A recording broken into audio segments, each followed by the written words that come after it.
Isn't it frustrating when you have a goal set with yourself or for yourself, or you've gone and worked with someone else and set it up, you get to the end of the process and you're having a look to see how that person's gone or how you've gone, and actually what you think success looks like hasn't actually been achieved. What we find sometimes is actually the goal that we set up wasn't all that clear. So welcome to Friday Fuel. This is part 2 of our 4-part series around goal success. And today we're going to be talking about being very specific around our goal setting process. And the reason why we want to be very specific is so that we can ensure that there's real clarity and absolutely clear expectations of what's going on and what's expected of people for every single goal that we're setting with them. When we do that, we just make sure that we've got the same information and we understand where that goal needs to go. And that avoids any ambiguity, but it also, and quite importantly, ensures that there's fairness in the process and that the person who needs to complete the goal actually has a genuine understanding of what needs to be achieved. And when we have that sense of achievement, you know, it feels very good. It feels like we're being successful. We're keeping people on the journey. We're motivating them. But also they're achieving for themselves. They're also likely to be achieving for you as your manager because you're likely to hit your goals. The team is likely to be successful, and also that's going to link to the organisation as well. It helps those connections and links to the meaning and the purpose of the organisation, and it helps people feel more connected to where the business is going. Okay, so quick, here's an activity for you to do. I'm going to get you to do it, but what I'd encourage you to do is actually do this with the teams or groups of people around you.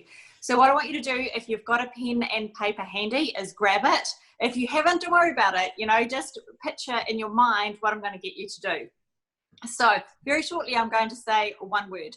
That word, when you hear it, I want you to draw the first thing that comes to your mind, or I want you to think about and remember what comes into your mind. So either or, it's totally fine. Okay, so the word I'm going to give you is the word scale. S-C-A-L-E. S-C-A-L-E, scale. So quickly draw down. There's no wrong, no or right. Just write down the first thing that came into your mind when you heard the word scale. And if you haven't got pen and paper, just think about it. Okay, so when I do this in teams with individuals or in large conferences, what I then do is I ask people for their feedback and I say, okay, so what came to mind when you heard that one word, scale?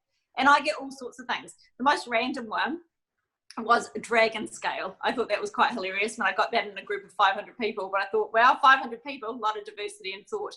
But quite often you might have down there a musical note, you might have a scale of a ruler, you might have a scale of this piece of paper, it might be a scale you stand on in the bathroom, it might be a scale you put your food on, it could be all sorts of different scales.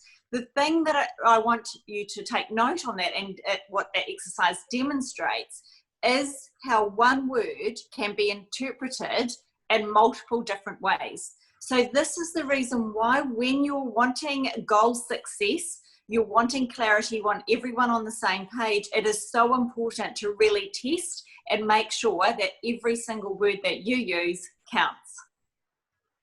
And adding to that, not only do our words need to count, but we do need to make sure that our goals are measurable. What do we mean by measurable? They need to be objective. So somebody needs to look at what needs to be achieved and understand how what success looks like, and specifically how they're going to be measured so that they can do self-checking along the way as they're working their way towards achieving that goal. Because when we're looking at the goals, it's not just about, actually, we're at review time, it's a month later or 2 months later, so now we're going to look at whether you've succeeded. They should be able to see that definition for themselves as they're moving through the process. And the third piece we wanted to talk about around specific goals is the time frame.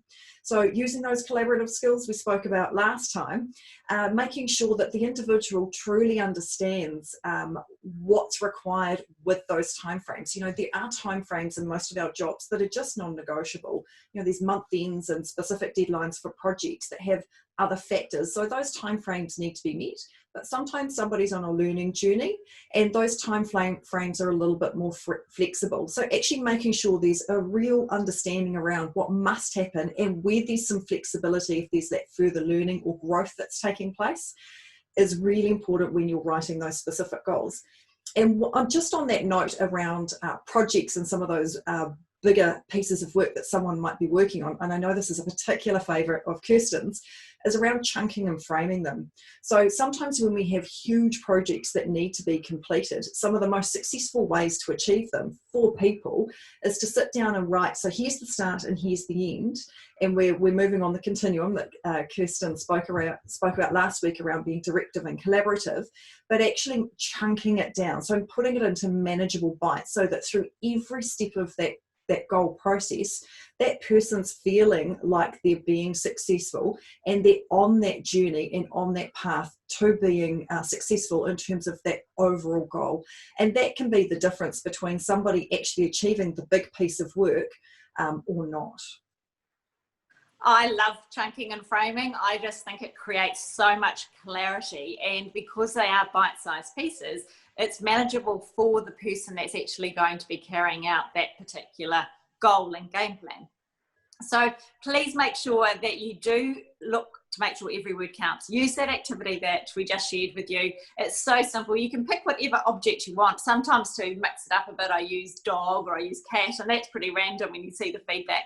But remember, make sure that your goals are specific, and by doing so, make sure every word counts. Make sure you've got a timeline in there so everyone's clear on that timing. Make sure that it's measurable so it's objective, and chunk and frame away. So enjoy setting those goals, which is part 2 of our 4-part series. We've got 2 more episodes coming up shortly. So have an amazing week, and we look forward to seeing you next week.